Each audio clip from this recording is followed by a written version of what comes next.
Vamos a comenzar hoy nuestra relación con nosotros mismos.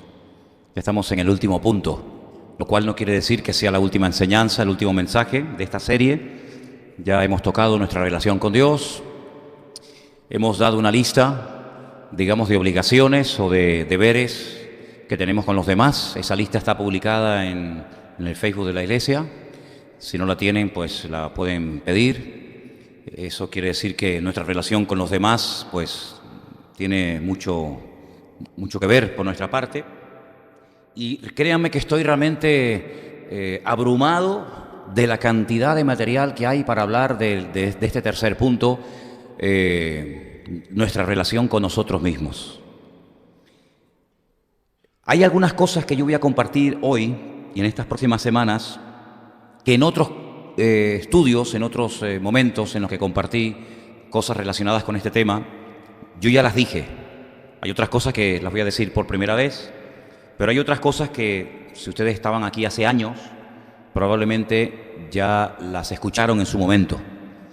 Pero es que partimos de la base que para poder llevarnos bien con nosotros mismos y con los demás y con el Señor, tenemos que conocer la estructura, tenemos que conocer nuestra esencia, de qué estamos hechos. Cuando decimos, no, porque yo, ese yo, ¿quién habla? ¿Quién es ese yo que habla? ¿Quién hay detrás de ese yo? Es que yo soy fulanito de tal, es que yo vivo en tal sitio, es que yo me dedico. Cuando tú dices yo, ¿quién está hablando? ¿Quién es ese? ¿Quién respalda ese yo? De todo eso vamos a estar hablando en estas clases, en estos cultos, porque la Biblia describe muy bien la estructura del ser humano. Y quiero decirles que esto no es algo que solamente le afecta a los cristianos, sino que en cualquier país al que tú vayas, cualquier continente, no importa si hablas con un niño, o un joven, o un anciano, con un hombre o con una mujer, con una persona casada, soltera, viuda o separada, todos los seres humanos, desde el primero hasta el último, todos fueron creados con las mismas características que vamos a leer ahora, el primer versículo de la noche en Primera de Tesalonicenses, capítulo 5. Y eso es algo que tenemos que tener muy en cuenta para que todos y cada uno de nosotros comencemos a conocernos un poquito mejor y podamos de esa manera saber qué área de nuestra vida está actuando. Y mientras buscamos Primera de Tesalonicenses, capítulo 5, verso 23, los niños pueden pasar a sus clases, por favor, con las maestras. Los demás nos quedamos aquí. Y este primer versículo vamos a leerlo todos juntos, si les parece. Repito, Primera de Tesalonicenses, capítulo 5, versículo 23. ¿Lo tenemos, hermanos? Además, se lo ponemos fácil porque le ponemos ahí en la pantalla el texto. Vamos a leerlo juntos, ¿sí? Vamos. Y el mismo Dios de paz os santifique por completo, y todo vuestro ser, espíritu, alma y cuerpo, sea guardado irreprensible para la venida de nuestro Señor Jesucristo. Vamos a leerlo otra vez, por favor, bien fuerte, vamos. Y el mismo Dios de paz os santifique por completo, y todo vuestro ser, espíritu, alma y cuerpo,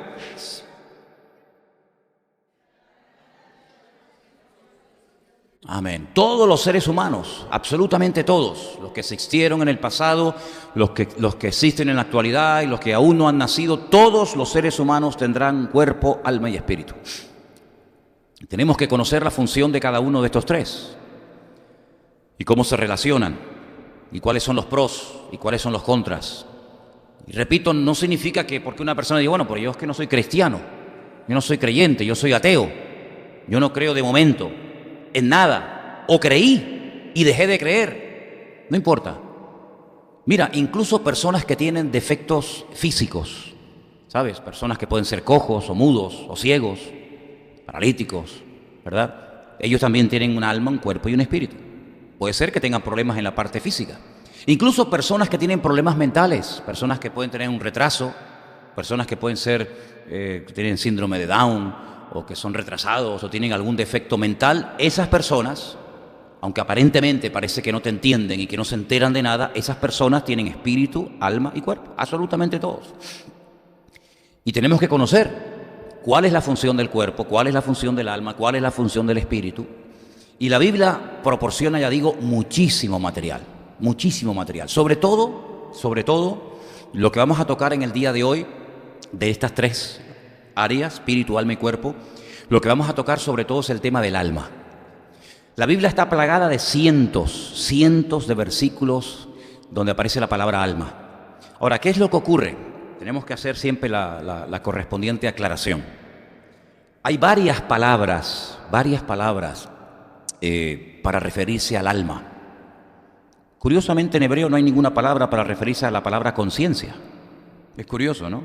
A la conciencia. Bueno, pues en hebreo no hay ninguna palabra en el Antiguo Testamento, en la Tanaj, que haga referencia al tema de la conciencia. Pero tenemos para la palabra alma dos palabras, nefesh y neshama. Una se utiliza como alma, pero solamente para referirse al alma del ser humano, ¿vale? Y la otra palabra se refiere también a la palabra alma, pero también hace referencia al alma animal. Algunos estarán preguntando, ¿pero los animales tienen alma? Te lo estoy diciendo. Te estoy diciendo que tienen alma animal, con otras características y con otras funciones. El alma humana es un área muy interesante de la vida del ser humano, porque llega incluso hasta enfermarse. Y hay muchas personas que tienen enferma el alma y no lo saben. Y voy a ponerte una lista muy interesante acerca de enfermedades que puede contraer el alma. Y ahí las tenemos. Fíjate que la palabra desánimo o desaliento, desánimo, desaliento, son palabras muy parecidas, falta de aliento, falta de aire, falta de ánima, falta de alma. Son enfermedades típicas del alma, el desaliento, el desánimo, que produce lógicamente pues tristeza, ansiedad, miedo, melancolía, angustia, esa sensación de vacío constante, desgana, insatisfacción, opresión, insensibilidad o el otro extremo, hipersensibilidad, esos son problemas del alma, amargura, intranquilidad, inferioridad, falsa culpa, porque hay una culpa que es real, pero hay una culpa que es falsa. Tú te la inventas, no tiene nada que ver con la realidad, pero tú te la autoimpones, ¿no? Tenemos también los extremismos, superioridad o inferioridad. Todos estos son problemas que tienen que ver con el alma, y lo vamos a ver. Una constante atracción por cosas dañinas o peligrosas, porque el alma altera la composición química del cuerpo. Y por eso hay gente que necesita grandes subidones de adrenalina. La adrenalina la produce el mismo cuerpo. Lo que hace es que te acelera el ritmo cardíaco. Te pone como una moto, y la presión sanguínea. Es como cuando te echas un chorro de Ventolin, que te dilata los pulmones, los bronquios. Y entonces lo que hace es que te pega ese subidón, y por eso hay gente que se tiene que tirar de un puente abajo, con la cabeza para abajo, y por eso hay gente que tiene que hacer locuras, porque ese subidón de adrenalina es un placebo, es algo que te hace sentir más o menos bien. Intentas llenar el vacío de tu alma, de tu corazón, con esas cosas peligrosas donde te juegas la vida, cosas, por cierto, están prohibidas en la Biblia. Énfasis distorsionado por hacer y hacer cosas, da igual, no importa, siempre tienes que estar haciendo cosas, sobre todo para sentirte reconocido, como que has cumplido, ¿no? Tengo que hacer algo para que la gente vea que he hecho eso, y si no lo hago, como que me siento mal. Todo eso tiene que ver con enfermedades del alma. Y cuando una persona tiene el alma enferma, y cuidado, esto le pasa mucho a los creyentes, no piensen que esto es una cosa que le toca a los inconversos nada más. No, que yo soy creyente, no, espérate. Vamos a ver ahora cómo había creyentes que tenían enferma el alma y lo reconocían y lo admitían y pedían intervención divina. Cuando la persona tiene enferma el alma, no estamos hablando del espíritu, no estamos hablando del cuerpo, estamos hablando del alma. Y ahora vamos a definir qué es el alma. Pues no pueden crecer, leen la Biblia, oran, vienen a la iglesia, pero no crecen, no maduran. Porque es como una herida abierta, es como si tú tienes una botella de agua y la llenas y la llenas y nunca termina de llenarse. Claro, pues se te está vaciando, tiene un agujero en el fondo y por mucho que llenes, siempre se va a perder el agua. Hay que taponarla para que lo que eches lo contenga.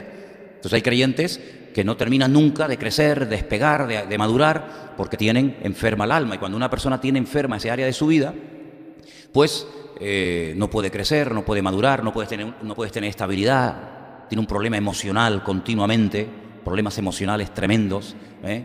Ahora te gusta una cosa, mañana te gusta otra, porque intentan llenar el vacío del alma con cosas y el alma no se sana de esa manera. Hay un versículo muy interesante cuando el profeta Jeremías le hablaba al pueblo y le decía: los profetas que ustedes tienen, lo que les profetizan son mentiras, les dicen paz, paz, no se preocupen, no va a pasar nada, tranquilos, Nabucodonosor nunca va a destruir la ciudad, el templo no va a ser destruido, nosotros somos los mejores, el enemigo nunca va a entrar en nuestra ciudad, y le dice que le profetizaban paz, paz, como cosas livianas, que no iba a pasar nada, y ellos creían en esas grandes mentiras. Sin embargo, después le vino el palo y ya te digo, el templo fue destruido, la ciudad fue destruida y bueno, fue un desastre, ¿no? Entonces, vamos a definir lo que es el alma. Si te das cuenta, cuando el apóstol Pablo le dice a los hermanos de la iglesia en Tesalónica que somos espíritu, alma y cuerpo, la única parte material de las tres es el cuerpo, lo único que puedes tocar. El alma, ¿dónde está el alma? ¿Cuánto pesa? No se puede medir, no se puede poner encima de la mesa. Sin embargo, ayer cuando pasaba por aquí cerca del estadio, me llamó la atención porque el eslogan del Club Deportivo Tenerife este año, ¿saben cuál es? Nos dejaremos el alma, abónate. ¿Lo habéis visto? Ese es el eslogan de este año. Está ahí en un cartel enorme en el estadio. Nos dejaremos el alma. Abajo, abónate. ¿Qué te parece? ¿Tuviste allí? Sí, pero no había ni un alma. O le dices: te quiero con toda mi alma. ¿Te lo han dicho alguna vez? ¿No te lo han dicho? Mentiroso. ¿Cuántos refranes sobre el tema de, me llegó hasta el alma, tú? Eso que me dijiste me llegó hasta el alma. Hay tantas cosas que se dicen sobre el tema del alma.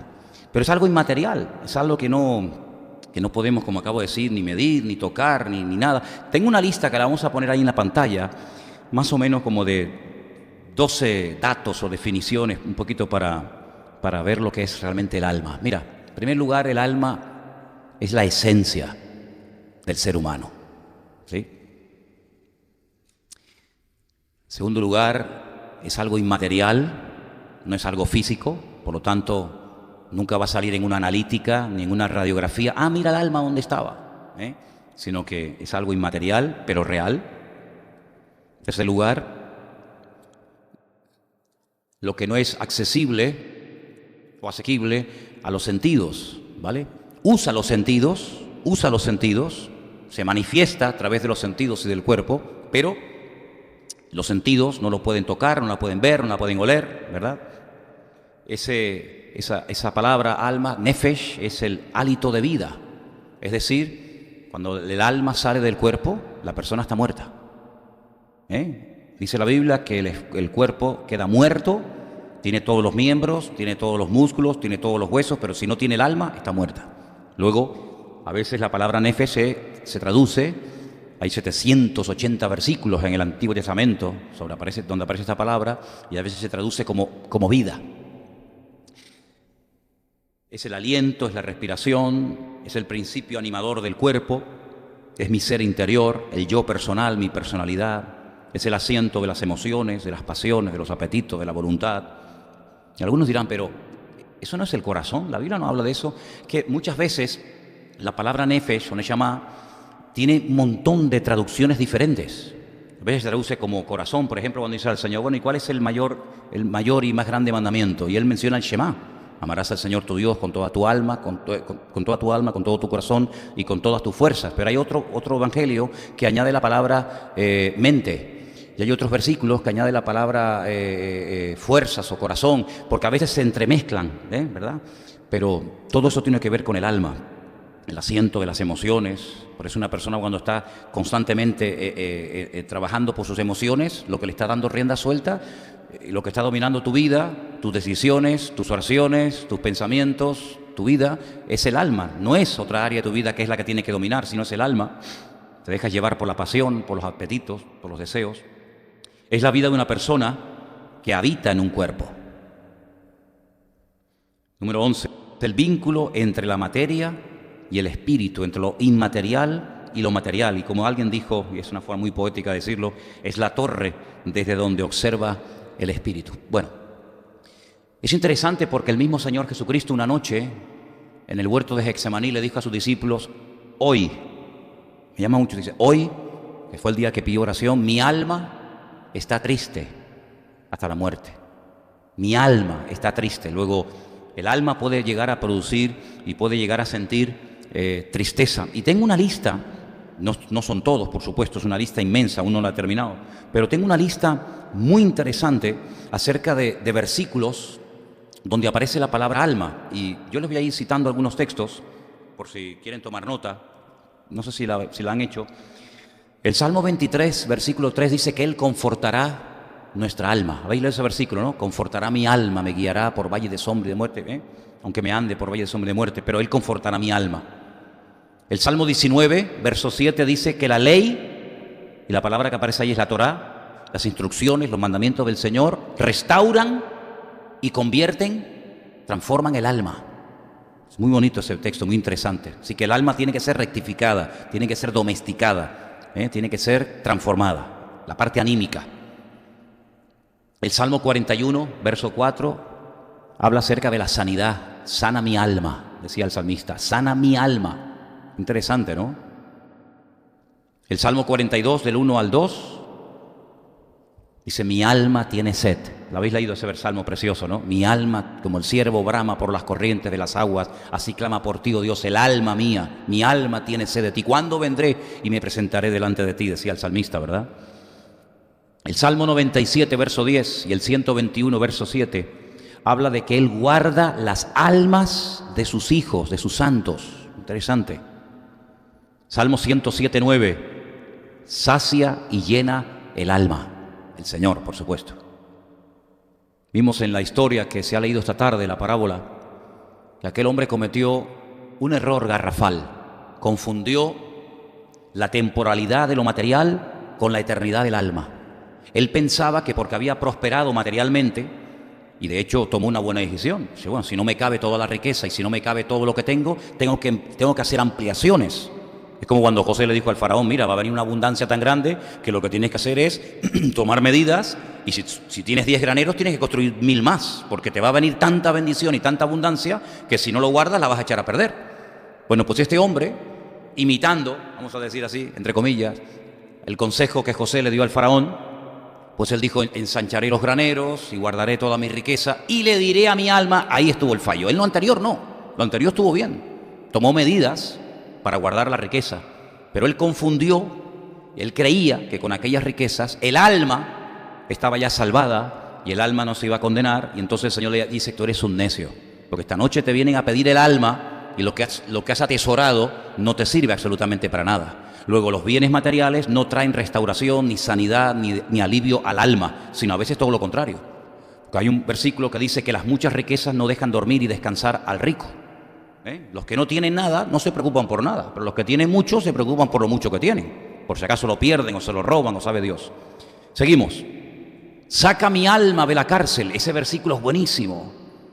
Saca mi alma de la cárcel para que alabe tu nombre. Si estaba pasando un momento tan duro y tan difícil, el salmista, creo que en este caso era el rey David, que le costaba alabar a Dios, no podía alabar a Dios. Le costaba respirar. No, hay personas que dicen, ay, no sé lo que me pasa, pero me falta hasta el aire. Pues tienes enferma el alma.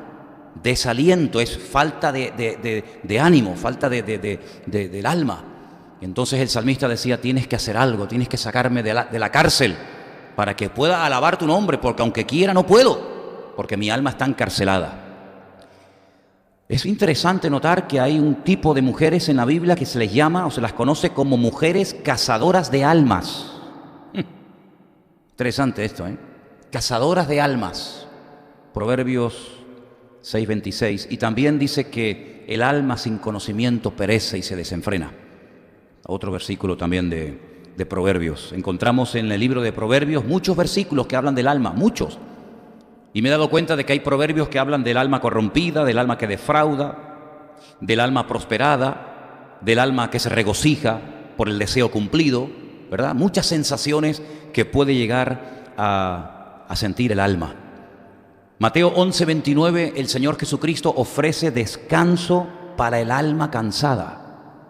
No vamos a estar leyendo todos estos versículos porque ustedes se dan cuenta que es muchísimo el material que tenemos, pero si ustedes quieren pueden ir anotándolos y después tranquilamente en casa los pueden leer. Él ofrece descanso para el alma. Aquí no está hablando del espíritu, aquí no está hablando de la mente, aquí no está hablando del cuerpo, está hablando del alma, el alma cansada. Es interesante notar porque dice que al Señor hay que amarlo también con todo el alma, no solamente con todo el corazón, sino también con todo el alma.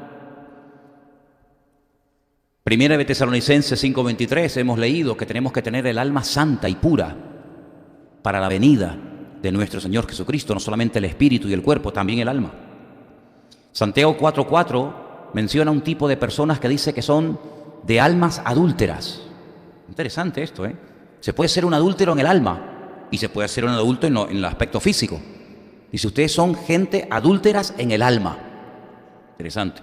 Es como aquellas mujeres que dice que fueron viudas mientras el marido vivía, dice que vivieron en viudedad perpetua y el marido estaba vivo. Pues estos son adúlteros del alma. Dice que hay que encomendar el alma a Dios. Primera de Pedro 4:19. Segunda de Pedro 2:14 habla de gente que tienen inconstancia en el alma. Son personas inconstantes en el alma. Juan dice en la tercera carta que escribe, en el versículo 2, dice que él desea al autor de la carta, perdón, al autor no, al destinatario de la carta, le desea que prospere su alma. En todas las cosas seas prosperado, pero también que sean prosperada tu alma. En el libro de Apocalipsis hay varios versículos que he encontrado acerca del alma. Por ejemplo, hay uno que dice que las almas de los mártires siempre están en la presencia del Señor. Y también habla de las almas de los decapitados. Interesante, ¿no? Almas de los decapitados, clamando por justicia delante de la presencia del Señor. Apocalipsis 18:13 habla de almas como mercancía. Y también hay otro versículo sobre el alma que dice el alma que codicia. Es decir, hay tantos versículos, hay tanto material para hablar acerca del tema del alma. Ahora, es interesante porque cuando vamos a la palabra, nos encontramos que una de las cosas que el Señor nos dice es que el espíritu, ahora no me voy del tema, pero síganme el hilo, el espíritu del hombre, a consecuencia del pecado, está muerto. ¿Alguien puede leerme, por favor, Efesios 2:1? Vaya buscándolo y cuando lo tenga me levanta la mano y me dice que me lo va a leer. En Efesios 2:1 se nos da a entender que de las tres áreas que conforman el ser humano, espíritu, alma y cuerpo, el espíritu está muerto, pero puede llegar a tener vida por una experiencia que ahora explicaremos cuál es. ¿Quién tiene Efesios 2:1? Sonia, bien fuerte.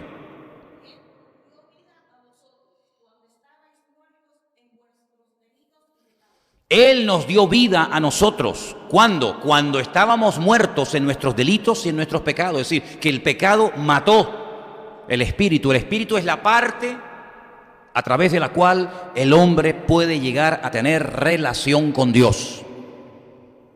La parte espiritual del hombre quedó desconectada, sin cobertura, quedó muerta a consecuencia del pecado, porque la paga del pecado es la muerte, pero la muerte física y la muerte espiritual. Primero se muere espiritualmente y posteriormente físicamente. Cuando Adán y Eva pecaron, no murieron en el momento así, ¡pum!, cayeron fulminados los dos, siguieron con vida. Satanás le dijo, no moriréis. Y ellos probaron del fruto del árbol prohibido y no murieron. Puede ser que en algún momento un mal pensamiento haya pasado por su mente y le haya dicho, ¿ves lo que yo te dije? ¿Comiste? Sí. ¿Tú comiste? Sí. ¿Qué tal? ¿Estaba rico? Sí. ¿Qué te pasó? Nada. Estás igual. No has muerto. Dios es un mentiroso, te engañó. Sin embargo, en ese momento espiritualmente murieron. Quedaron desconectados de la presencia de Dios, pasaron de un bando a otro, de estar bajo la soberanía y la cobertura del Señor, pasaron a estar bajo la cobertura y soberanía del diablo. Y por eso Dios le dijo, bueno, si ustedes no quieren estar conmigo, si ustedes prefieren hacerle caso a Él, si ustedes se han identificado con su mentira en vez de con mi verdad, fuera de aquí. Y los echó, los expulsó de su presencia. Y nunca más volvieron. No es que a los 5 meses o a los 10 años dijeron, bueno, venga, va, ahora pueden volver. Nunca más, Adán y Eva nunca más volvieron. Y no es que el jardín del Edén no existía. El jardín del Edén existía en la época de Abel, en la época de Caín, en la época de tantas personas importantes de la Biblia, y el jardín del Edén hasta el tiempo del diluvio siguió estando en el mismo sitio. No quedó destruido, ahí estaba el jardín del Edén, pero no se podía entrar, porque dice que Dios puso una protección sobrenatural que le impedía al ser humano regresar. Y el jardín del Edén fue destruido en el tiempo del diluvio, cuando toda la tierra fue anegada, cuando toda la tierra fue destruida. Ahí el jardín del Edén desapareció, pero hasta el tiempo del diluvio el jardín del Edén ahí estaba, pero ya no podían entrar, porque aquel lugar era como el símbolo o el tipo de la relación del hombre con Dios que quedó rota, y por eso tuvo que venir Cristo a volver a conectar al hombre con su creador. Y el espíritu, no la parte física comenzó a deteriorarse. Por ejemplo, la mujer comenzó a tener menstruación, antes no. La menstruación es un resultado del pecado de Eva. Ella comenzó a experimentar dolores a la hora de parir, cosa que si antes hubiera parido antes del pecado, no hubiera parido sin dolor. Imagínate, yo pienso, ¿no? Tantas mujeres que paren con dolor y tienen 7, 8 hijos. Si no tuvieran dolor, tendrían 20 o 30, ¿no? Imagínate tú, ¿no? ¿Y el hombre qué empezó a sentir? Pues el hombre comenzó a perder humedad. El hombre comenzó a secarse. ¿Cómo? Pues perdiendo humedad, sudando. ¿Quiere decir que Adán no sudaba? No, Adán no sudaba. Pero a raíz del pecado el hombre comenzó a perder agua, comenzó a secarse. ¿Qué te parece? Y la tierra ya no era la misma. Si el pecado lo cambió todo, lo distorsionó todo, físicamente siguieron iguales, aunque ellos comenzaron a notar enfermedades, dolores y finalmente la muerte. El alma seguía estando viva, pero el espíritu quedó muerto. Y ahora ese versículo que se ha leído esta tarde, y Él os dio vida cuando estabais muertos en vuestros delitos y pecados. ¿A qué se refiere? Si yo no estaba muerto el día que fui a la iglesia y alguien me predicó del Señor, yo no estaba muerto, yo entré y salí por mi propio pie, nadie me llevó, nadie me cargó. Yo sentía, yo tomaba decisiones, yo iba de un lugar a otro, porque mi alma estaba dentro de mí, pero mi espíritu estaba muerto. Por eso el Señor llama a la experiencia de recobrar la vida del espíritu el nuevo nacimiento. Amén, hermanos. Dice, si no nacen de nuevo, y este concepto nadie lo enseñó jamás, ni Isaías, ni Jeremías, ni Daniel, ni nadie, sino solamente Cristo por primera vez emplea el término nacer de nuevo. Claro, por eso Nicodemo, que era un principal entre los judíos, dice, yo no entiendo esto, yo no sé a lo que te refieres, porque nunca nadie nos ha hablado de que hay que nacer de nuevo. Nos han dicho que hay que ir al templo a presentar sacrificios. Nos han dicho que tenemos que confesar nuestros pecados. Nos han dicho tantas cosas, pero el nuevo nacimiento es un concepto que yo no sé qué es. ¿Te refieres que tenemos que nacer otra vez? ¿Meterme en el vientre de mi madre y nacer? Entonces el Señor se le queda mirando a este gran maestro del judaísmo, un gran rabino de la época, y le dice, pero ¿cómo es posible que tú, siendo maestro de Israel, maestro de la Torá, tú no sepas lo que te estoy diciendo? Tú has captado la letra, pero no has captado el espíritu de la letra. Y entonces le explica que hay que nacer del agua, hay que nacer del espíritu. Ah, amigo. Y entonces esa experiencia es una experiencia que uno tiene que buscar y uno tiene que tener individualmente. Yo no puedo nacer de nuevo por usted, ni por fulano, ni por mengano. Es algo individual, algo personal. Usted puede haber nacido en un ambiente creyente, en un ambiente cristiano, pero eso no significa de que usted ya automáticamente es un hijo de Dios. Es una criatura de Dios, pero no es un hijo de Dios. Porque hijo de Dios no nace, se hace. No es por nacimiento, es por una experiencia que en un momento determinado de la vida tenemos. No somos hijos de Dios por nacimiento, sino por adopción, que es muy diferente. Y en este caso, el que va a ser adoptado tiene que tomar parte activa. No es como la adopción de los seres humanos con los niños, que el padre y la madre van a un lugar y dicen, no, ese no. No, yo prefiero una niña. Ah, sí, mira, aquella. Y el padre o la madre eligen al que van a adoptar o al que no quieren adoptar. En este caso no. En este caso Dios quiere adoptar como hijos suyos a toda la raza humana. Pero la pregunta es, ¿quieres que yo te adopte? ¿Quieres que sea tu padre? Y algunos dicen no. Muy bien, pues ahí te quedas. Entonces es una experiencia personal, intransferible, individual, que nadie puede tomar por otro. Pero el tema del alma, el alma no murió cuando Adán y Eva pecaron. El alma estaba viva, pero el alma estaba ya contaminada. El alma estaba deteriorada. Y toda esa parte anímica, esa parte sentimental, esa parte emotiva, esa parte que muchas veces domina la naturaleza humana, es la que predomina hasta el día de hoy en muchos seres humanos. Y por eso muchas personas pues no le encuentran sentido a la vida y se aburren y se cansan y se enferman y se deprimen y buscan todo tipo de experiencias y de sensaciones, pero el vacío sigue estando. Y hay una famosa frase del famoso filósofo francés Pascal que dijo que cuando Dios creó al hombre le dejó en su corazón un hueco con la forma de Dios, y hasta que Dios mismo no llene ese vacío, ese hueco, ese vacío sigue estando. Y no importa la edad que tengas, no importa los estudios que tengas, no importa si tienes una capacidad económica descomunal o no tienes ni dónde caerte muerto, da igual, el vacío todo ser humano lo tiene. Y muchas veces la gente cree que por lo que tienen el alma va a quedar satisfecha, y el Señor ya nos contó una parábola que se ha leído esta tarde diciéndonos que el alma no queda satisfecho por lo material, sino que el alma tiene que ser restaurada por el poder de la palabra, encaminarla a los principios de Dios, y que no te domine el alma, sino que domine la parte espiritual en todos y en cada uno de nosotros. Fijaros lo importante que es esto, que el apóstol Pablo, cuando habla, por ejemplo, a los hermanos de la iglesia de Corinto, en el capítulo 1, les dice, el hombre natural, ¿a qué se refiere cuando habla del hombre natural? ¿Y a qué se refiere en el capítulo 1 cuando Pablo habla del hombre espiritual?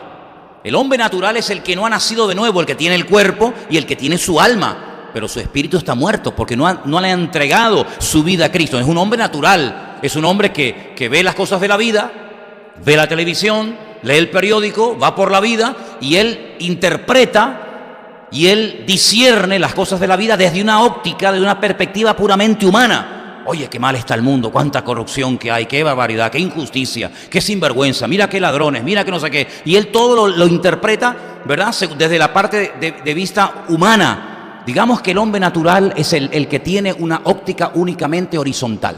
Todo lo ve así.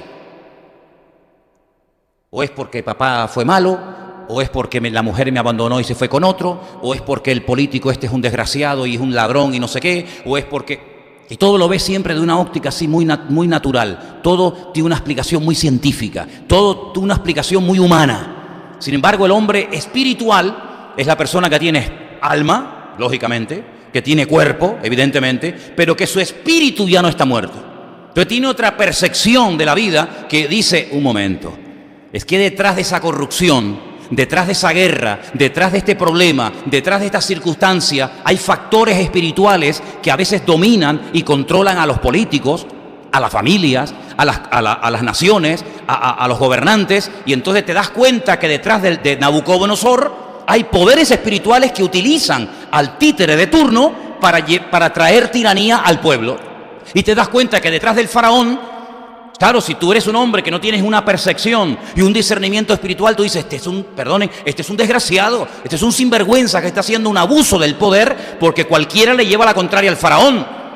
Pero cuando llega un José y le dice, no, un momento, es que tú podrás ser un faraón y podrás tener mucha autoridad y podrás tener mucho dinero, pero es que tú no eres ni capaz de entender lo que significa una vaca gorda y una vaca flaca. Tú no eres capaz de entender el mundo espiritual porque tú vives en otra dimensión, tú vives en otro nivel y todo lo interpretas diciendo, no, que me van a venir a atacar por la izquierda, es que vienen con 20.000 y tenemos que afilar las espadas y los cuchillos, prepárense. Pero cuando una persona tiene un discernimiento espiritual, como el Señor Jesucristo evidentemente lo tenía, le dijo a Pedro, hijo de Jonás, Satanás.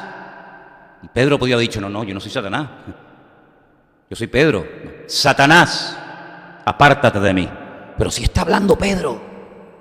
No, está hablando el diablo a través de la boca de Pedro. Y el diablo sabe hacer eso. Porque la primera vez que el diablo habla en la historia de la humanidad no habló por sí mismo. Habló a través de la boca de un animal. O no lo sabemos. La primera palabra que pronunció el diablo, según el relato bíblico, no la dijo así abiertamente, sino que se camufla y se mete dentro de un animal, y a través de la boca de ese animal, que en aquel momento no era así, ni se arrastraba, sino era un animal completamente diferente, ¿verdad? Porque la maldición fue que se arrastrara, después, previamente no. Habla a través de la boca de ese animal y la mujer no se lleva una sorpresa sino que la mujer entra porque seguramente quedó tan seducida y tan arrastrada por aquella voz tan hermosa, como aquellos marineros de la mitología quedaban prendidos cuando dicen que oían los cantos de la sirena y se iban contra las rocas porque pensaban que estaban allí aquellas sirenas, ¿verdad? Bueno, pues dice la Biblia que Satanás es capaz de disfrazarse de ángel de luz. Satanás es capaz de disfrazarse de pastor, de político, de futbolista, de cantante, de pintor, de torero, de bombero, de lo que haga falta, con tal de llevar a la gente a su terreno. Y cuando te tienen en su terreno, amigo, ya eres hombre muerto, ¿te das cuenta? Entonces el hombre espiritual, y el más espiritual de todos sin lugar a dudas fue el Señor Jesucristo, era capaz de discernir que a través de un discípulo de él estaba hablando nada más y nada menos que el diablo. Y le dice: Satanás, apártate de mí. Increíble, ¿te das cuenta? Y así podemos ver, queridos hermanos, que cuando el alma no está bajo el señorío de Cristo, el alma domina y prevalece en nuestros pensamientos, en nuestras conversaciones, en nuestros sentimientos, en todas las y cada una de las áreas de nuestra vida, y por eso hay personas que llegan a tener el alma enferma. Y personas con el alma enferma son personas que no crecen, son personas que no maduran, son personas que no pueden ir más allá, son personas que no pueden profundizar en su conocimiento con el Señor, porque el alma herida es como una herida abierta, ¿verdad? Que no se cura con un placebo, no se cura con una tirita, sino con una intervención soberana del Señor, que es el único que puede sanar el corazón partido. ¿Cuántos dicen amén? Ahora, vamos a ir a distintos versículos de la palabra para que ustedes se den cuenta cómo a veces a la palabra nefesh, alma, que es la que generalmente se suele traducir, se le añade una palabra más. En Génesis 1:20, Génesis capítulo 1, versículo 20, dice: dijo Dios, produzcan las aguas seres vivientes, y aves que vuelen sobre la tierra en la abierta expansión de los cielos. Nefesh hayá. Se añade a la palabra nefesh, que es alma, la palabra hayá, almas vivientes. Como dice aquí la versión Reina Valera, seres vivientes. Pero en esa palabra seres vivientes aparece la palabra alma. Almas vivientes. Una traducción tal vez más correcta. Así que fíjense cómo la palabra alma se le añade una más. Alma viviente o seres vivientes. Tenemos en Levítico 24:17. Repito, Levítico 24, versículo 17, otra expresión donde aparece la palabra alma. Y dice así: asimismo el hombre que hiere de muerte a cualquier persona que sufra la muerte. Y ahora aparece la palabra nefesh adam. Y aparece también la palabra alma, aunque uno lo lee en español y dice: pero ¿dónde está la palabra alma? Porque no aparece por ninguna parte, pero ahí aparece como vida humana. Luego, cuando se habla de la vida humana, no de la vida espiritual, de la vida humana, aparece la palabra alma. Tenemos también en Levítico 24:18, bueno, ese lo hemos leído. Levítico 24:17, asimismo el hombre que hiere de muerte a cualquier persona que sufra la muerte, el que hiere a algún animal, ha de restituirlo animal por animal. Y ahí la palabra que aparece es nefesh neemá, alma animal. Una vez me preguntó una persona, ¿pero los animales tienen alma? Y le dije, sí. Dice, ¿dónde lo dice? Bueno, en español es complicado encontrarla, pero la Biblia habla de alma humana y de alma animal, evidentemente. ¿Tienen los animales sentimientos? ¿Se emocionan? ¿Tienen recuerdos? ¿Se deprimen? ¿Se enfadan? Todo eso son funciones del alma. ¿Ustedes no han visto un perro deprimido? ¿Saben que en Holanda hay una clínica para loros deprimidos? El loro es un animal que vive un montón de años, 70 y pico, 80 años. Y comenzaron a darse casos de loros, de papagayos, de cacatúas, que comenzaron a arrancarse las plumas y no querían comer y se agachaban la cabeza y se quedaban como tristonas y se deprimían y se morían. Y descubrieron que era cuando el dueño se iba de vacaciones y se la dejaba a otra persona, se sentía como abandonada y entraba en depresión. Y entonces los holandeses, que son muy listos, pues inventaron una clínica. No sé cómo curan de depresión a un loro. Sinceramente no tengo ni idea qué terapia utilizan. Si lo sacan de paseo, lo llevan al loro parque a ver a otros primos o a ver otras partes de la familia, no sé cómo lo hacen, pero también se deprimen. ¿No han visto un perro celoso? ¿No habéis visto perros celosos? Ay, amigo, ¿coge celos un perro? ¿Cómo se puede poner celoso un perro? Ay, amigo, tenemos unos amigos en la península, bueno, conocidos, que tenían un loro que cantaba alabanzas, ¿te acuerdas? Más levantaba, iba a decir la mano no, el ala, hacía alabaré, alabaré, alabaré, alabaré. Era una cosa increíble. Y este loro, pues era el niño bonito de la casa. Cuando ella quedó embarazada, el loro todas las mañanas salía de la jaula, subía a la cama y le daba como besitos y la despertaba. Pero yo no sé qué rayo vio el loro. Creo que fue ya cuando el niño había nacido, que como que le pegó un empujón al loro, y el loro dice que agachó la cabeza y se fue caminando como un viejito, solito.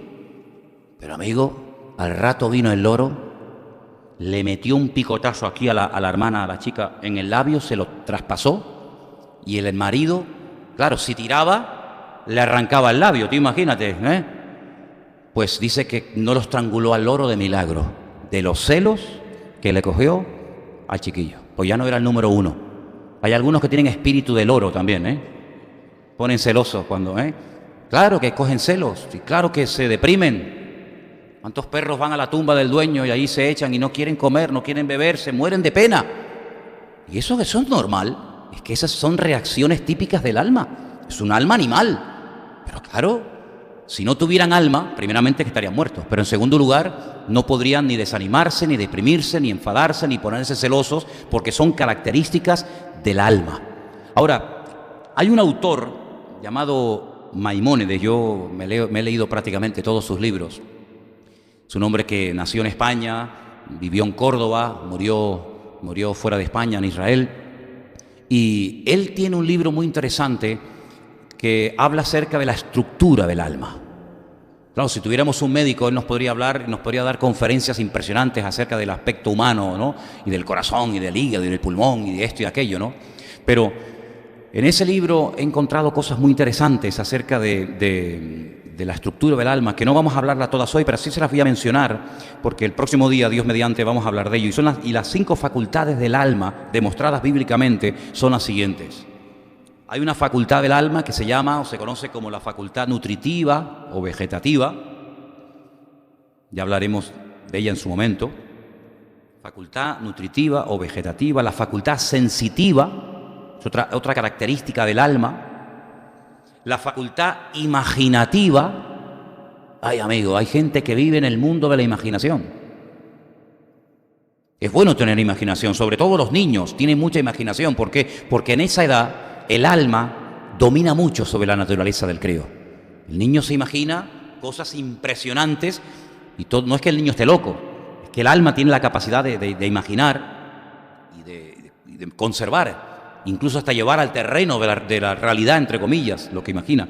Luego está la facultad volutiva del alma, la voluntad del alma, y luego está la facultad racional. De esto hablaremos, Dios mediante, en los próximos cultos.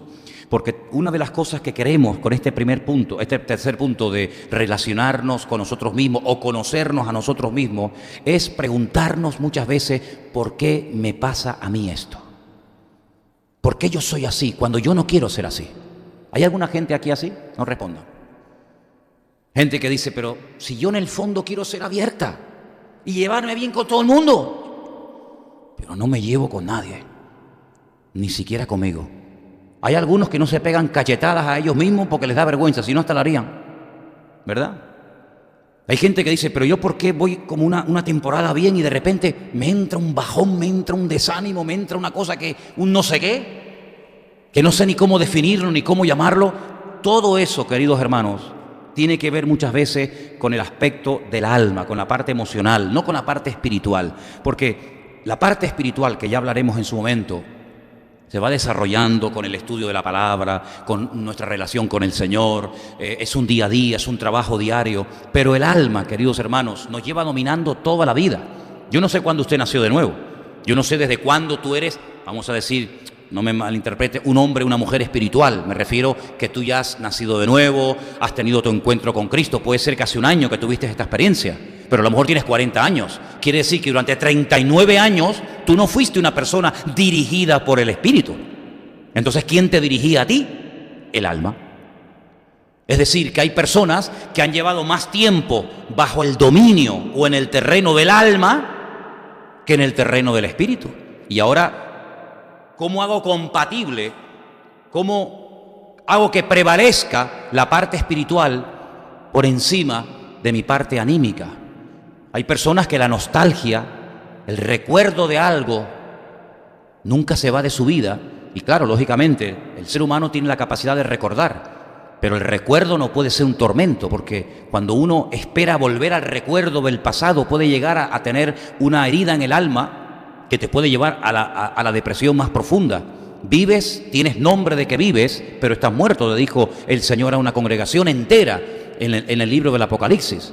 Entonces, hermano, todo esto es importante que nosotros lo podamos conocer para que podamos decir, bueno, lo que me está pasando a mí en este momento no es un problema que el diablo me está atacando, porque claro, aquí hay un problema, y es que mucha gente cuando pierde el control y no sabe lo que le está pasando, automáticamente le atribuyen al otro, le atribuyen al enemigo lo que está pasando en su vida. Es como decir, yo voy por la carretera y se me enciende una luz roja en el coche. Y la luz roja me indica que tengo que poner aceite ya urgentemente, o agua. Y entonces dice, este maldito gobierno. Si tuviéramos otro partido, si tuviéramos otro gobierno, a mí no se me hubiera encendido la luz roja del coche. Tú puedes echarle la culpa a un agente externo, pero el problema es que tu coche se está quedando sin agua o sin aceite, y tú que eres el conductor, porque el coche no se va a poner aceite a sí mismo, ni agua, ni nada, tú que eres el conductor, el que manejas el volante, el que tienes la autoridad sobre esa máquina, tienes que tomar medidas urgentes. Y entonces aquí vemos, queridos hermanos, que tenemos al Señor como nuestra autoridad y como nuestra cabeza, pero Él no anula mi voluntad, Él no anula las facultades de mi alma. Pero ese alma me ha dominado durante tantos años y yo me he dejado llevar tanto y me he dejado arrastrar por las emociones y pasiones de mi alma, que ahora resulta que yo reacciono en base a lo que siento. Cuidado con eso.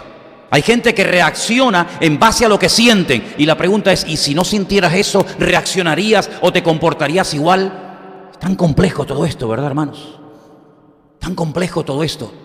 Por eso la Biblia nos describe cómo era Cristo como persona por dentro. ¿Verdad que no sabemos, porque la Biblia no lo dice, si era rubio o era moreno?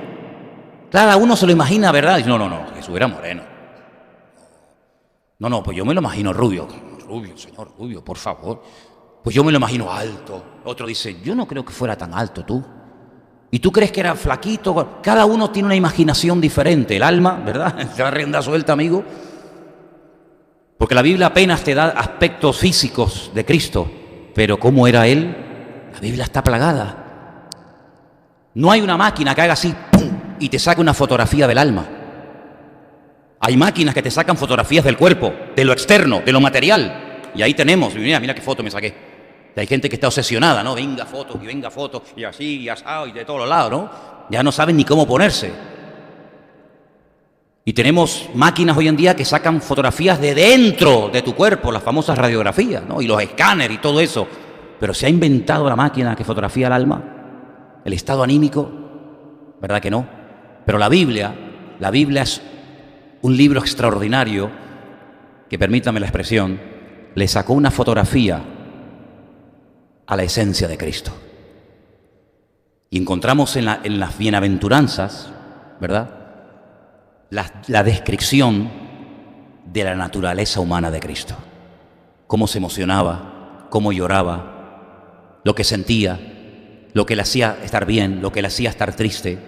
Y encontramos una descripción de la naturaleza humana de Cristo. Pero claro, las circunstancias de la última semana de su vida fueron tan terribles, la presión externa fue tan tremenda, que llegó un momento en el que su alma se estremeció y dijo aquello que lo dije al principio: mi alma está triste hasta la muerte. Pero en la cruz, en el peor momento de su vida, cuando está agonizando, cuando su cuerpo está a punto de dejar de existir, su parte humana, su parte material va a morir. Pero él dice algo tremendo: Padre, en tus manos encomiendo mi espíritu. ¿Te das cuenta? Porque él sabía perfectamente que la parte espiritual es la que tiene que dominar por encima de la parte física o por encima de la parte emocional o anímica. que es la que está representada por la figura, por el término del alma, ¿verdad? Y por eso encontramos que el ser humano, el alma desprende como un aroma y como un olor. Mira, hay un versículo en Isaías 3:20 que uno lo lee y dice, pero yo no veo eso. Vamos a leerlo un segundito, por favor. En Isaías 3:20 hay un versículo que uno dice, pero yo no encuentro eso. Isaías 3:20, mira qué texto tan interesante. Habla acerca del juicio, de la intervención divina sobre la tribu de Judá, cuya capital era Jerusalén, todo lo que le va a pasar, todo lo que le va a acontecer. Pues en el capítulo 3, versículo 20, el Señor va describiendo la ruina, la destrucción, la aniquilación de la ciudad de Jerusalén, y llega al versículo 20 y dice algo así: las cofias, los atavíos de las piernas, los partidores del pelo, los pomitos de olor y los zarcillos, los anillos y los joyeles de las narices, las ropas de gala, los mantoncillos, los velos, las bolsas. Y uno dice, ¿pero qué está describiendo aquí el Señor? El Señor está describiendo aquí todo lo que van a perder a consecuencia del pecado. ¿Qué significa esto?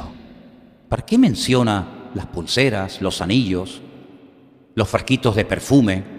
¿Se refiere única y exclusivamente a eso o hay algo más detrás de esto?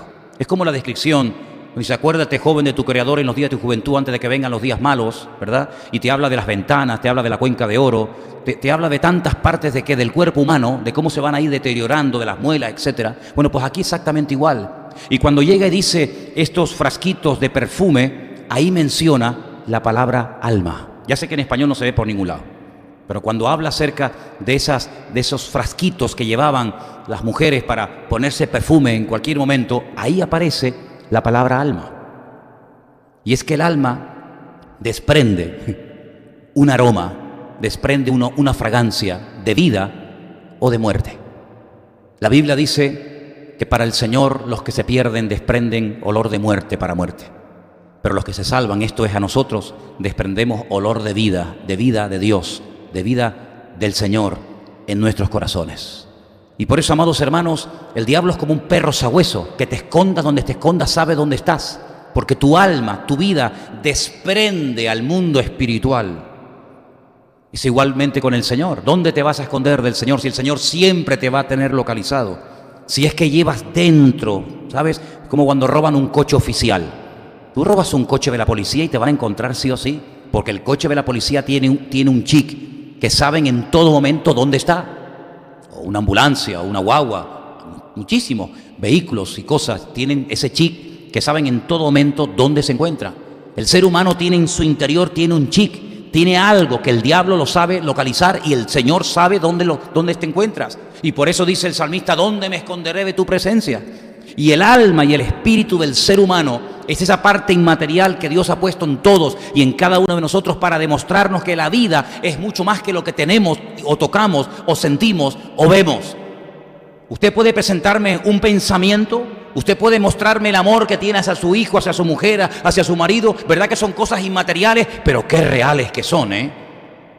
Puede traer una persona depresiva, puede traer una persona desanimada, su desánimo en una botella, en una caja, y podemos verlo, tocarlo, medirlo, pesarlo. No, luego no existe. ¿Cómo que no existe? No existe el amor, no existe el recuerdo, no existe la nostalgia, no existe el odio, no existe la venganza. Claro que existe, pero son cosas inmateriales, pero existen y son reales y dominan las relaciones humanas y dominan nuestra existencia.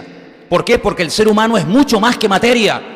Lamentablemente hay gente tan ignorante y tan torpe y han enfermado tanto el alma que no se dan cuenta de que la vida es mucho más de lo que podemos tocar o de lo que podemos acumular o de lo que podemos sentir. Y eso es a lo que la Biblia apunta. Por eso lo llama necio al hombre que guardó mucho patrimonio, pero ¿para qué? Pues para esta vida, porque para la otra, querido, no te sirve absolutamente para nada. ¿Cuántos dicen amén?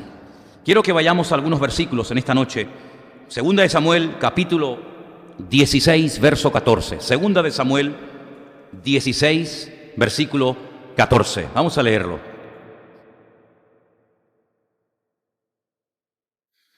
Y el rey y todo el pueblo que con él estaba llegaron fatigados y descansaron allí. Hay gente que siempre está cansada. Y tú dices, pero si no he hecho nada. Si me he levantado a las 3 de la tarde para que no se me hiciera tarde para dormir la siesta. ¿Verdad? Si me levanto a las 5, ¿cuándo duermo la siesta? Entonces, hay que despertar, ¿no? ¿Verdad? Ese cansancio constante y permanente que por mucho que duermas no se termina de ir. ¿Eso a qué se debe? Se debe a que el alma no ha sido tratada en su momento como debía de ser, como tuvo que ser tratada. Y vas por la vida leyendo la palabra, juntándote con amigos y viajando y leyendo y comprando y no sé qué y no sé cuánto, y está bien, pero no le has dedicado tiempo a restaurar tu alma. Y la Biblia habla de que el alma tiene que ser restaurada, porque el alma ha sido un caballo salvaje que nos ha llevado a terrenos, a experiencias, a sensaciones, a recuerdos, a personas, etcétera, etcétera, etcétera. Es como una puerta que en su día abrimos y que no cerramos. Y creemos en nuestra ignorancia que porque nos hemos convertido y porque ahora hemos añadido a la mochila al Señor y la Biblia y el culto y los jóvenes y la iglesia y no sé qué y no sé cuánto, creemos que esa área de mi vida ya quedó borrada o quedó anulada o quedó solucionada. Pues no, Señor. Hay cosas que tienen que ver con la parte anímica, con recuerdos, con el alma, con emociones, con sensaciones, etcétera, etcétera, que en cuanto te vienen a la mente, te vuelven otra vez a hacer sentir mal. Mira, hay gente que cuando huelen a ciertas cosas, automáticamente le vienen recuerdos a la cabeza. ¿Saben lo que me pasó una vez a mí en Estados Unidos? En Estados Unidos me pasó que yo fui a un supermercado y pasé por un puesto donde había tamarindos. ¿Saben lo que son los tamarindos, no?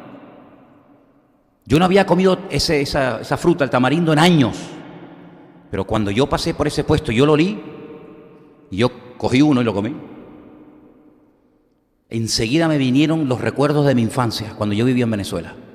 Porque yo aquí en España no había comido, que yo sepa, tamarindo. Pero a mí ese olor me recordó a mi infancia. Hay personas que huelen perfumes y te recuerdas a aquel novio, o aquella novia, o aquel país, o aquella cosa. Hay gente que escucha músicas, cuidado, hay gente que escucha músicas y en tu subconsciente, donde trabaja el alma, hay recuerdos y por eso hay músicas que es mejor no volver a escucharlas. Y hay personas que cuando pasan por ciertos y determinados lugares o cuando ven ciertas y determinadas películas, o podemos poner 1000 ejemplos, automáticamente te vienen cosas que tú crees que porque eres cristiano has superado, pero no es que se han superado. Porque una cosa es dejar el pecado y otra cosa es que el pecado te haya dejado a ti. Son dos cosas muy diferentes. Dicho de otra manera, una cosa es que tú hayas mejorado y otra cosa es que tú hayas cambiado. Y el alma, dice la Biblia, que tiene que ser restaurada. Ahora, el alma tiene una característica muy interesante. Y es que el alma, por la palabra de Dios, puede llegar a ser tratada y puede llegar a estar sometida al señorío de Cristo Jesús. ¿Cuántos dicen amén? Por eso es muy bueno. Y nosotros no practicamos eso, lamentablemente. Pero todos los años que nosotros fuimos católicos, la mayoría de los que están aquí lo fueron, una de las cosas que se hacía, que prácticamente no existe en el mundillo evangélico, es la confesión de pecados delante de Dios por nombre y apellido. Cuando íbamos delante de aquel Señor, ¿te acuerdas? No era suficiente con decir, Padre, vengo arrepentido. No, Él te sacaba, por lo menos a mí. ¿Y cuándo fue? Bueno, no, dime cuándo fue. ¿Y con quién fue? ¿Y dónde fue? Y te hacía, un cuestionario que le contabas toda la vida. Porque la confesión de pecado no solamente era de llegar y decir, me arrepiento de mi pecado, pum, fuera, ya está.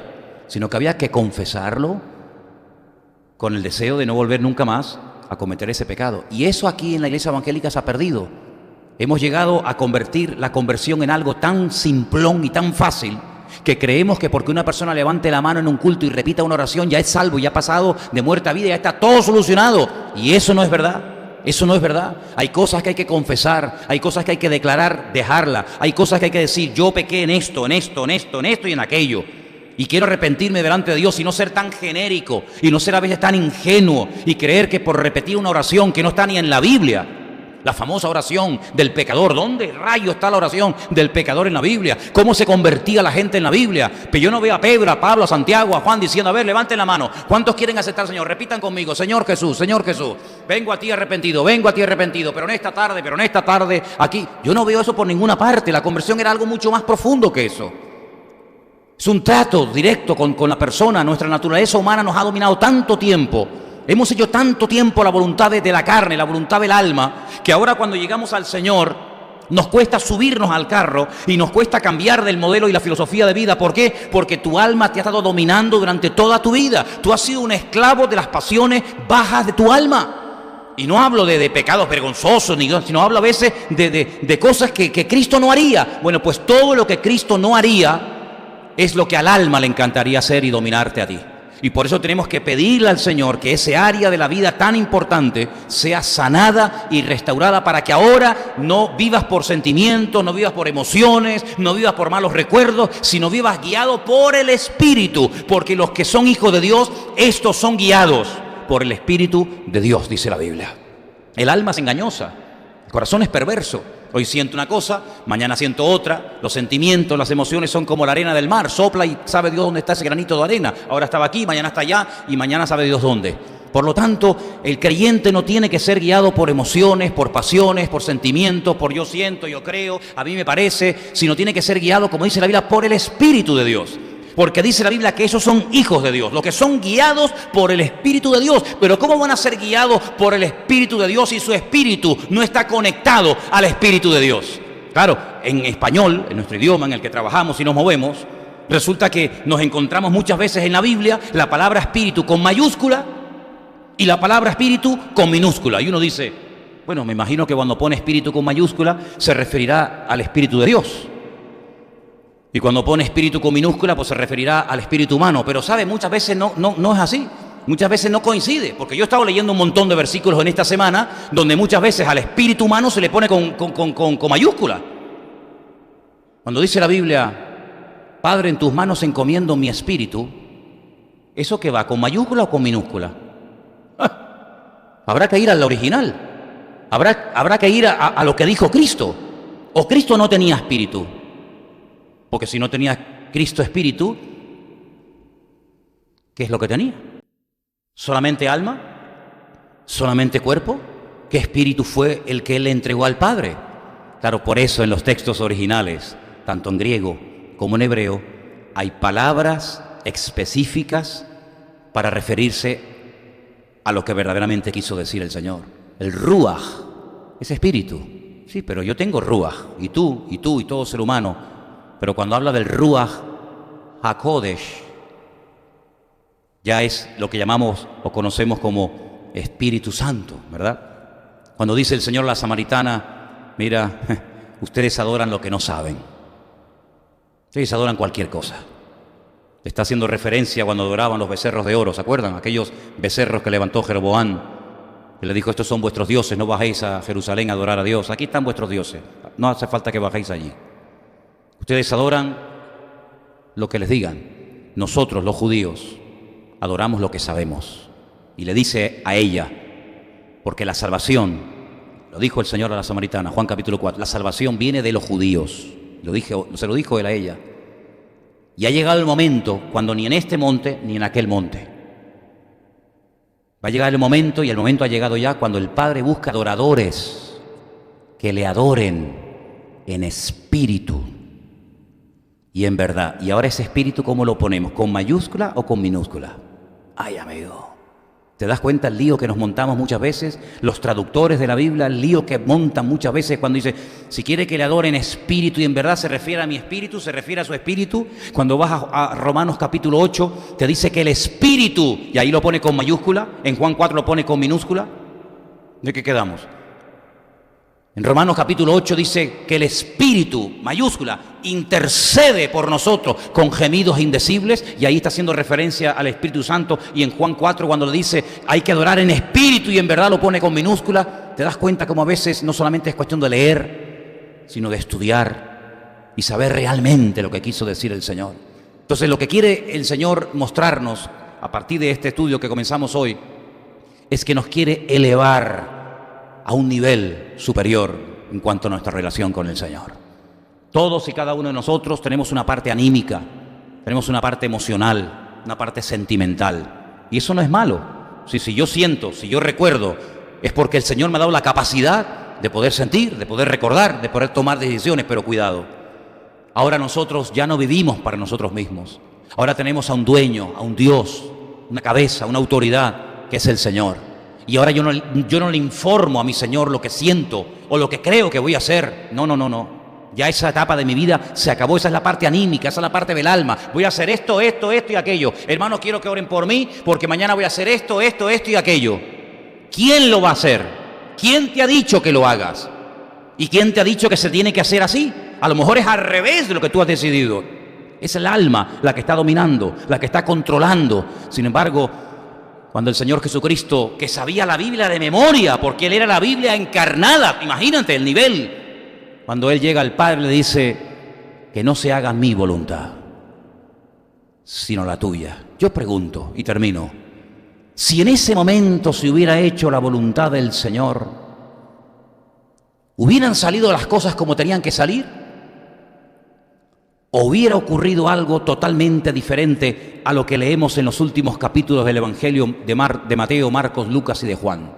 Si en ese momento, repito, la voluntad personal e individual del Señor se hubiera hecho, ¿para qué tuvo que orar que no se haga mi voluntad, sino la tuya?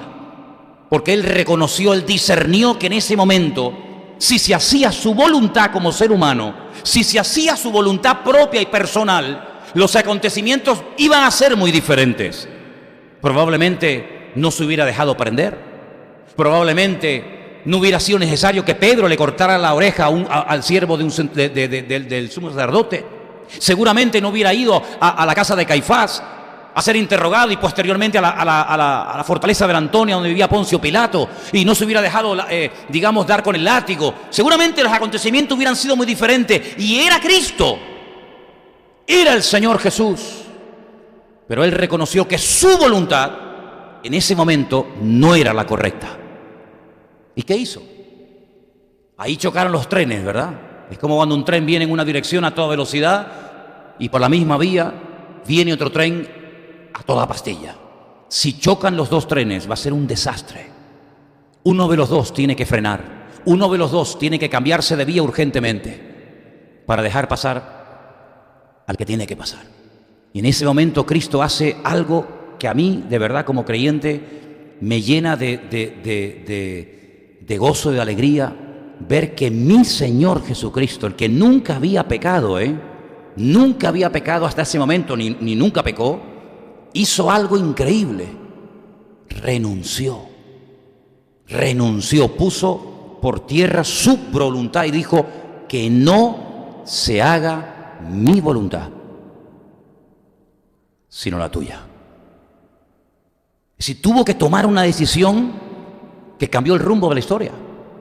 Sin esa decisión, tú y yo no estaríamos sentados en esta tarde escuchando su palabra en esta iglesia. Amén. Fíjate hasta qué punto podía haber cambiado el rumbo de la historia, la eternidad, el cielo, el infierno, la salvación, etcétera, si en ese momento Él no hubiera renunciado a su voluntad. Si el mismo Señor Jesucristo, y quiero subrayar esto porque para mí es de trascendental importancia, si el mismísimo Señor Jesucristo, perfecto, desde que se levantaba hasta que se acostaba, tuvo en un momento determinado de su vida que renunciar a su propia voluntad por el beneficio colectivo, por el beneficio de la raza humana, y para que la palabra de Dios, las profecías prevalecieran y se cumplieran, ¿cómo nosotros no nos vamos a encontrar, no digo ni en uno ni en dos, sino en muchos momentos de la vida, en situaciones donde no nos va a quedar más remedio para la gloria de Dios que renunciar a nuestra voluntad, porque nuestra voluntad, por muy listos que seamos, en un momento determinado nos puede llevar a la ruina? ¿Lo captas o no? ¿Lo captas o no? Luego el riesgo que corremos por darle rienda suelta a lo que siente hacer el alma en un momento determinado puede ser catastrófico. Catastrófico. Por lo tanto, tenemos un tema en nuestras manos, creo que muy interesante, Y debemos de pedirle al Señor que comience a tratar con ese área de la vida de la cual se habla muy poco, muy poco de ese área, pero que yo creo que tiene que ser algo a lo cual tenemos que dedicarle tiempo, porque en cierta medida el éxito, el fracaso nuestro como creyentes y como seres humanos dependerá muy mucho de lo que vamos a hacer a partir de hoy con el tema del alma. ¿Quién va a gobernar? ¿Quién va a dirigir mi vida? Ahí está el quid de la cuestión, y con la ayuda del Señor vamos a ir dando pasos y vamos a ir tratando con todas y cada una de las áreas del alma, cómo tratar con este área, cómo tratar con el tema de la imaginación. Mira, hay gente, hermanos, hay gente que están destruidos moral y espiritualmente porque viven bajo el dominio tirano de la imaginación. La imaginación los vuelve locos. Terrible. ¿Es pecado imaginar? No. Si fuera pecado, Dios no me hubiera dado la facultad de imaginar, pero cuidado. Yo tengo que saber hasta dónde puede llegar esta facultad de mi alma con el tema de la imaginación, hasta dónde puedo llegar, hasta dónde no puedo parar. Cuando muchas veces decimos, hermanos, ¿se imaginan ustedes cómo tuvo que ser cuando el pueblo de Israel salió de Egipto? Y utilizamos la imaginación, ¿verdad?, para ver cómo salieron los egipcios y cómo salieron vencedores de Egipto y cómo el faraón se ahogó con los carros, etcétera, ¿verdad? Está bien, pero cuidado. El Señor de mi vida no es don imaginación, ni don sentimiento, ni don emoción. El Señor de mi vida es mi Señor Jesucristo. ¿Cuántos dicen amén? Vamos a orar. Cierra tus ojos ahí donde estás. El jueves, Dios mediante, seguimos con esto. Esto solamente ha sido una especie de introducción. Hay un montón de temas, un montón de versículos que vamos a ir analizando poquito a poco, Dios mediante. Lo vamos a hacer el jueves. Pero vamos aquí ahora a orar y pedirle al Señor, Señor, sana mi alma, Señor. Sana mi alma. Restaura mi alma, Señor. Saca, si es necesario, mi alma de la cárcel para que alabe tu nombre. Toda sensación que no hayas puesto tú en mi vida, Señor. Toda sensación, todo sentir que no proceda del Espíritu de Dios, arráncalo de mi vida, Señor. Porque yo quiero sentir como tú sentías. Y pensar como tú pensabas, y moverme como tú te movías, pero no guiado por una alma que ha quedado contaminada por el pecado y que me ha llevado muchas veces a terrenos y a áreas, a sensaciones que no glorifican tu nombre, Señor. Queremos pedirte de todo corazón que este área de nuestra vida, de la esencia nuestra como seres humanos, sea tratada por ti de una forma profunda, genuina y real, Señor. Te pedimos perdón por las veces que le hemos dado lugar a emociones, a sentimientos, a sensaciones que no son del Espíritu de Dios.